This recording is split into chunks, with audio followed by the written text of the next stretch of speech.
السلام علیکم ورحمۃ اللہ وبرکاتہ۔ بسم اللہ الرحمن الرحیم۔ جب ہوش سنبھالا گھر میں اماں کو سلائی کرتے اور ماموں کو سودا سلف لاتے دیکھا۔ ان دونوں کے منہ سے مرحوم ابا کا ذکر بھی سنا کرتی تھی کہ بہت شریف و طب اور نفیس آدمی تھے، کتابوں کی دکان تھی، علم دوست تھے، محلے میں سبھی ان کی عزت کرتے تھے، لیکن زندگی نے وفا نہ کی اور انہیں کم سن ماموں کے سہارے چھوڑ کر چل بسے۔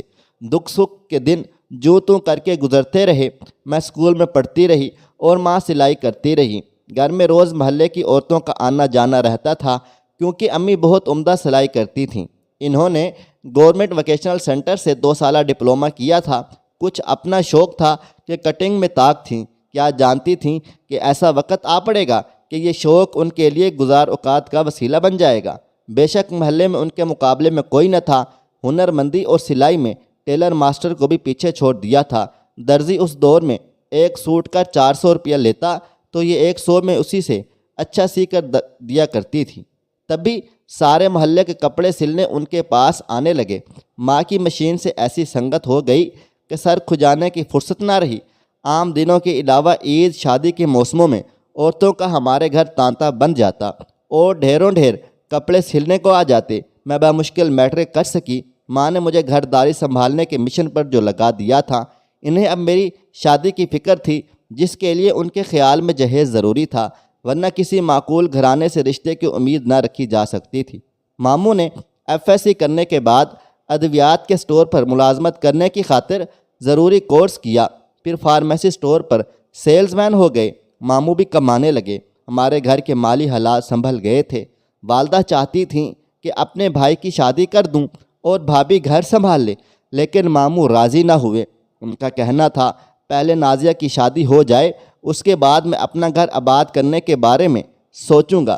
محلے کی تمام خواتین سے والدہ کی اچھی واقفیت تھی کہ ان کا برسوں کا آنا جانا تھا۔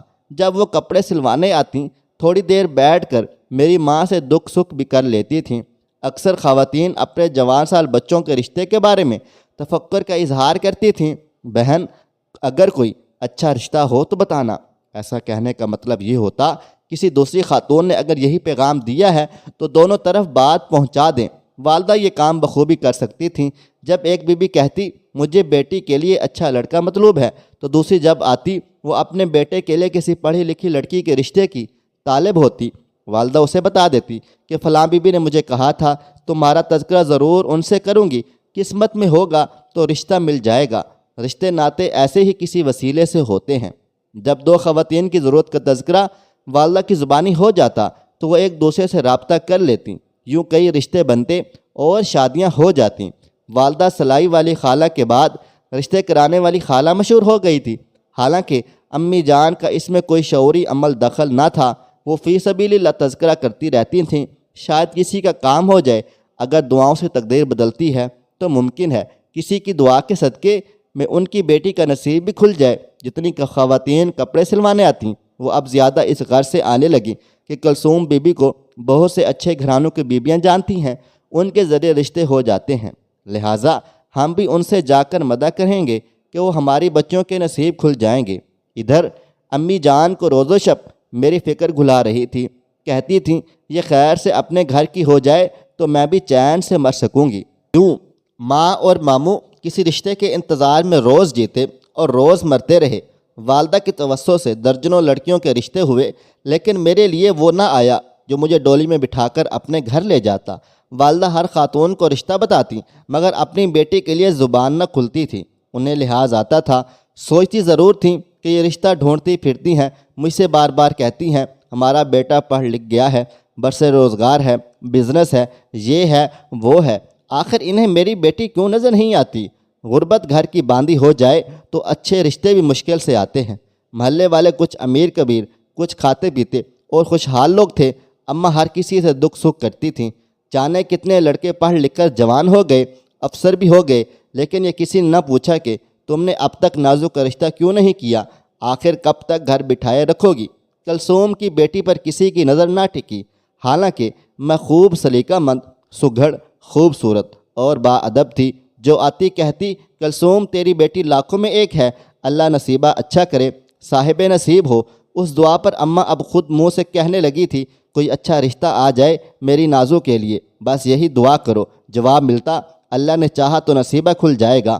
وقت گزرتا گیا، محلے کی کئی لڑکیاں سہاگنے اور لڑکے دولہا بنے، پھر بچوں کے ماں باپ بھی بن گئے تھے، مگر میرا نصیبہ نہ کھلا۔ میری عمر تیزی سے پکے سن کی طرف منازل طے کرتی جا رہی تھی اور ماں عمر رسیدگی سے بڑھاپے کی طرف محو سفر تھیں۔ ماموں کی گھر بسانے کی آرزو تھکنے لگی، ان کے سر میں بھی چاندی کے بال چمکنے لگے، لیکن میرے لیے کوئی اچھا رشتہ نہ آیا۔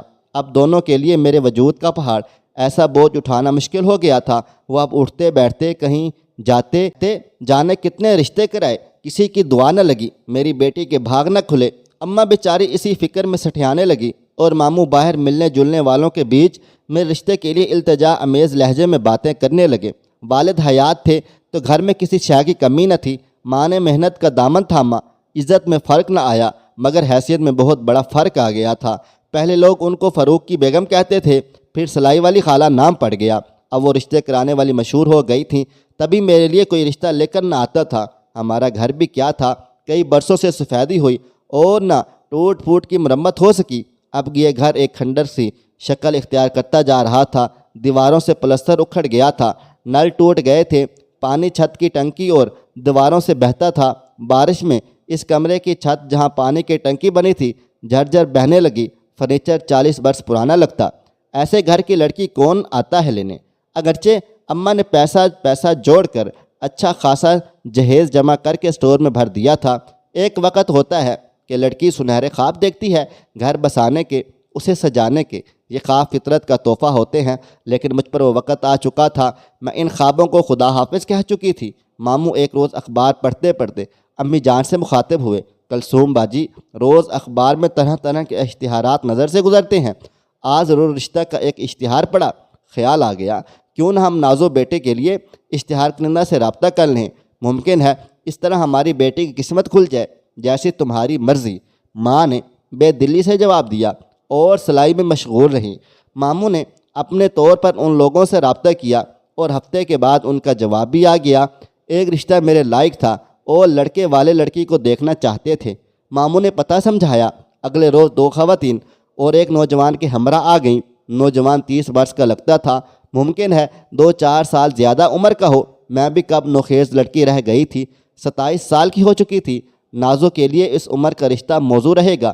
امی بولی، دیکھ منّے بھیا، کہیں پہلے سے شادی شدہ نہ ہو، اچھی طرح چھان بین کروں گا باجی۔ ماموں بھلا کیا چھان بین کرتے، اجنبی لوگ تھے، وہ کوئی جان نہ پہچان۔ لڑکے کی والدہ اور بہن نے یقین دلایا کہ ہمارا بیٹا بہت نیک، شریف اور تابعدار ہے، خوب کماؤ بھی ہے، گھر میں اللہ تعالیٰ کا دیا سب کچھ ہے، اور آپ لوگ چل کر ہمارا گھر دیکھ لیں۔ ماموں نہ تجربہ کار، عقل بھی ایسی، جو کچھ کوئی کہتا یقین کر لیتے۔ وہی ان لوگوں کا گھر دیکھنے گئے اور بڑی تعریفیں کی۔ امیر لوگ ہیں، ہماری نازو کی خوش قسمتی ہے جو ہم جیسے غریب لوگوں میں رشتہ کرنے کے لیے تیار ہیں، ورنہ ایسے ٹوٹے پوٹے گھر میں کون آتا ہے۔ والدہ کچھ تذبذب میں تھی کہ لڑکا اچھی شکل کا ہے، پڑھا لکھا ہے، امیر گھر ہے، گھر بھی شاندار ہے، کسی شے کی کمی نہیں ہے، خوب کماؤ ہے، شریف ہے، تو پھر کیوں غیروں میں ایک غریب لڑکی پسند کر لی؟ کیا انہیں اپنے ہم پلا رشتے نہیں ملے؟ آپی، آپ بہت شکی ہیں، عجیب و غریب باتیں سوچتی ہیں۔ بھائی، لوگ سبھی ایک سے نہیں ہوتے۔ کچھ لوگوں کے نزدیک امیری غریبی کی تفریق پسندیدہ بات نہیں ہوتی۔ شرافت اور لڑکی کا طور طریقہ، سیرت سلیقہ ان کے لیے اہمیت رکھتا ہے۔ ہمارے نازوں میں کیا کمی ہے؟ انہوں نے ایک نظر لڑکی کو دیکھا اور پسند کر لیا، بس یہی کافی ہے۔ باجی، یہ رشتہ مت ٹھکرائیے گا، بڑی مشکل سے نازو کے بیانے کی سبیل نکلی ہے، آج یہ بھی رد کر دیا، کیا خبر کل کوئی دوسرا رشتہ آئے نہ آئے۔ اتنے عرصے بعد والدہ بھی نماز میں وظیفے کا سہارا لیے ہوئے تھیں، اب رشتہ آ گیا تھا۔ دل مضبوط کر کے ان لوگوں کو ہاں کہہ دی۔ میری شادی منیر سے ہو گئی، انہوں نے میرے ساتھ 1 ماہ گزارا۔ میکے آئی تو بڑی سی گاڑی میں، محلے والے حیران تھے، رشتہ کرانے والی خالہ کی بیٹی کس طرح اتنے امیر لوگوں میں شادی ہو گئی۔ 1 ماہ بعد منیر نے بتایا وہ دبئی جا رہے ہیں اور وہاں کاروبار کرتے ہیں، چھٹی پر آئے تھے، اب لوٹ کر جانا ناگزیر ہے۔ لیکن کب تک واپس آنا ہوگا؟ آپ کے بنا یہاں اکیلی کیسے رہوں گی؟ اکیلی کیوں رہو گی؟ تم کو تمہارے میکے چھوڑ جاؤں گا، وہاں جا کر بلانے کی کوشش کروں گا، زیادہ انتظار نہ کرنا پڑے گا۔ بہت جلد تم میرے پاس آ جاؤ گی۔ بتاتی چلوں، مجھے 2 خواتین جو ان کے ساتھ رشتہ دیکھنے آئی تھیں، شادی کے بعد ان کے ساتھ 4 دن رکھا، پھر مجھے کراچی لے آئے۔ بولے میرا مین دفتر یہاں ہے اور ایک فلیٹ بھی ہے، تم یہاں رہو گی میرے ساتھ۔ دبئی جانے لگے تو کہا ایک دوست کے گھر چھوڑ کر جا رہا ہوں، یہی تم کو میرے پاس دبئی پہنچا دے گا، چاہو تو میکے جا کر رہ لو، لیکن خانے وال کافی دور ہے، سوچ لو کہاں رہنا چاہو گی، جہاں آپ مناسب سمجھیں گے وہیں رہ لوں گی۔ میرے خیال میں تو جوید کے گھر پر رہنا بہتر ہوگا، وہ تمہارا پاسپورٹ ضروری کاغذات بنوائے گا اور تم کو میرے پاس بھجوانے کا بندوبست کر دے گا۔ لازم ہے کہ تم کراچی میں موجود رہو، ہاں چاہو تو چند روز کے لیے ماں سے مل آنا، جوید تمہیں لے کر جائے گا۔ وہ جوید کے گھر مجھے لے گئے، جہاں ایک بوڑھی عورت اور ملازم تھا۔ بتایا کہ یہ عورت جوید کی خالہ ہے، بھانجے کے پاس رہتی ہے، تم ان کے پاس رہو گی۔ جو بھی حالات تھے قبول کرنا تھے اپنے شوہر کی خاطر۔ منیر دبئی چلے گئے اور میں جوید کی خالہ کے پاس آ گئی۔ یہاں سے 2-4 بار امی سے بات ہوئی، وہ مطمئن تھی کہ مجھے کوئی پریشانی نہیں ہے۔ پوچھا کہ تمہارے ماموں کو بھیجوں؟ ابھی نہیں، جب میرا ویزا آ جائے گا فون پر بتا دوں گی، آپ اور ماموں آ کر مل جانا۔ 1 ماہ پلک جھپکتے گزر گیا۔ اس دوران 2 بار جوید ہفتے بھر گھر نہ آیا۔ اس کے ملازم نے بتایا کاروبار کے سلسلے میں جاتے رہتے ہیں، کھانا ان کی خالہ بناتی تھیں اور ملازم سودا سلف لاتا، اوپر کے بہت سارے کام کرتا تھا۔ مجھے انہوں نے الگ سے ایک کمرہ دے رکھا تھا۔ جوید کو گئے ہوئے 10 دن ہو گئے تھے، پھر ایک دن اچانک وہ آ گیا اور کہا کہ ویزا آ گیا ہے، تیاری کر لیں، دبئی جانا ہے۔ منیر تو نہیں آ سکا، آپ میرے ساتھ دبئی جائیں گی۔ جانے کا وقت بھی آ گیا۔ امی سے فون پر بات ہوئی، یہ سب اچانک ہوا اور امی سے ملنے کا ٹائم بھی نہ مل سکا۔ میں جوید کے ہمراہ دبئی روانہ ہو گئی۔ ایئرپورٹ پر منیر لینے آیا ہوا تھا، اسے دیکھتے ہی میں خوش ہو گئی۔ میں نے کہا امی کو فون پر بتا دوں میں آپ کے پاس بخیریت پہنچ گئی ہوں؟ وہ فکر مند تھیں، بولے کہ ہاں ابھی ہوٹل چل کر بات کرا دیتا ہوں۔ میں نے کہا ہوٹل کیوں، کیا گھر نہیں ہے؟ جواب دیا ہوٹل چل کر ذرا فریش ہو جاؤ، کھانا وغیرہ کھا لیں، پھر گھر بھی چلتے ہیں، گھر یہاں سے کافی دور ہے، 100 میل سے کچھ زیادہ فاصلہ ہے، تھکن ہو جائے گی۔ یہ دونوں مجھے ہوٹل لے آئے، کھانا وغیرہ کھایا، پھر کہا اب تم تھوڑا آرام کر لو، تب تک ہم ایک کام سے جاتے ہیں، 4 گھنٹے تک واپس آئیں گے۔ امی سے تو بات کرا دوں؟ ہاں ابھی کراتا ہوں، بھول ہی گیا تھا۔ انہوں نے میری بات کروا دی۔ امی کافی پریشان تھیں کیونکہ ملاقات بھی نہ ہو سکی تھی۔ میں نے تسلی دی، بولی میری منیر سے بات کراؤ، اسے کہا میری بیٹی کو پردیس لے گئے ہو، بہت خیال رکھنا، اسے کوئی تکلیف نہ دینا۔ جواب دیا بے فکر رہیے خالہ جی، آپ کی بیٹی ہے تو میری بھی شریک زندگی ہے، اسے کوئی تکلیف نہ ہوگی۔ والدہ بیچاری کیا کہہ سکتی تھی سوائے دعا کے، اور کیا کر سکتی تھی؟ اب میں ان سے بہت دور جا چکی تھی اور کسی اور کے بس میں تھی۔ مغرب کے بعد یہ لوگ آئے، کہا تیار ہو چلنا ہے۔ میں نے منہ ہاتھ دھو کر کپڑے بدل لیے۔ وہ مجھے ایک شاندار گھر میں لے آئے۔ گھر کیا تھا، محل تھا، اور ہر چیز قیمتی و اعلیٰ تھی، ہر شے سے عمارت ٹپک رہی تھی۔ میں تو جیسے خوابوں کی دنیا میں پہنچ گئی تھی۔ یہ خواب یوں ٹوٹا کہ یہ گھر میرا گھر نہ تھا اور منیر میرا شوہر میرا نہ تھا۔ یہ لوگ غلط لوگ تھے اور غلط کام ان کا کاروبار تھا۔ یہ اپنے وطن سے غریب اور لاوارث لڑکیاں لاتے، یہاں ان کو دوسروں کے ہاتھوں میں سونپ کر روپیہ پیسہ کمانے کا ذریعہ بناتے تھے۔ یہ لوگ دیکھ بھال کر ایسی چڑیا پکڑتے جن کے پیچھے کوئی مضبوط آدمی نہ ہوتا۔ آگے کیا ہوا، میں کن کن مشکلات سے گزری، یہ ایک طویل کہانی ہے اور مجھ میں رقم کرنے کی بھی تاب نہیں ہے۔ سنتی تھی کہ بنگلہ دیشی عورتوں کو ملازمت اور اچھی زندگی کا جھانسا دے کر لوگ دوسرے ملکوں حتیٰ کہ ہمارے وطن میں ناجائز طریقوں سے لے آتے ہیں اور یہاں لا کر فروخت کر دیتے ہیں۔ ان سے مضمون کام بھی لیا جاتا ہے۔ ان کی باقاعدہ منڈی لگتی ہے جہاں خریدنے والے ان کو خرید کر لے جاتے ہیں۔ گاؤں میں ایسی کئی بنگلہ دیشی لڑکیاں اور عورتیں دیکھی تھیں جن کو دیہاتی اپنے لیے شادی کے غرض سے خرید کر لائے تھے۔ ان میں بہت سی بیچاری شادی شدہ اور بچوں والی تھیں، وہ اپنے نصیبوں کو روتی تھیں۔ آج میرا حال ان سے بھی برا تھا۔ مجھ جیسی اور بھی کئی تھیں جن کو میری طرح خرید کر یہاں لایا گیا تھا، کسی سے شادی کر کے، کسی کو ملازمت کا جھانسا دے کر، اور اب وہ دلدل میں پھنسی جا چکی تھیں۔ کچھ دولت کی چمک کی وجہ سے اس دلدل میں رہنے کی عادی ہو چکی تھیں، لیکن میری جیسی کے دل میں عزت کی پامالی کا درد ناسور بنتا جا رہا تھا۔ دن رات دعا کرتی تھی، آخر اللہ تعالیٰ نے سن لی۔ ایک روز ایک ایسا ہمدرد انسان مل گیا جس کی مدد سے میں اس دلدل سے نکل کر اپنے وطن لوٹ آنے میں کامیاب ہو گئی تھی۔ یقین نہ آتا تھا اپنے گھر میں آ چکی ہوں۔ بڑی حیرت تھی کہ یہ کیسے معجزہ ہو گیا اور میں واپس اپنی ماں کے پاس آ گئی۔ ماں نے حال سنا تو روتے روتے نڈھال ہو گئی، لیکن منہ پر تالا لگا لیا کہ اپنی عزت خود اچھالنا نہیں چاہتی تھیں۔ ہم نے خاموشی اختیار کر لی۔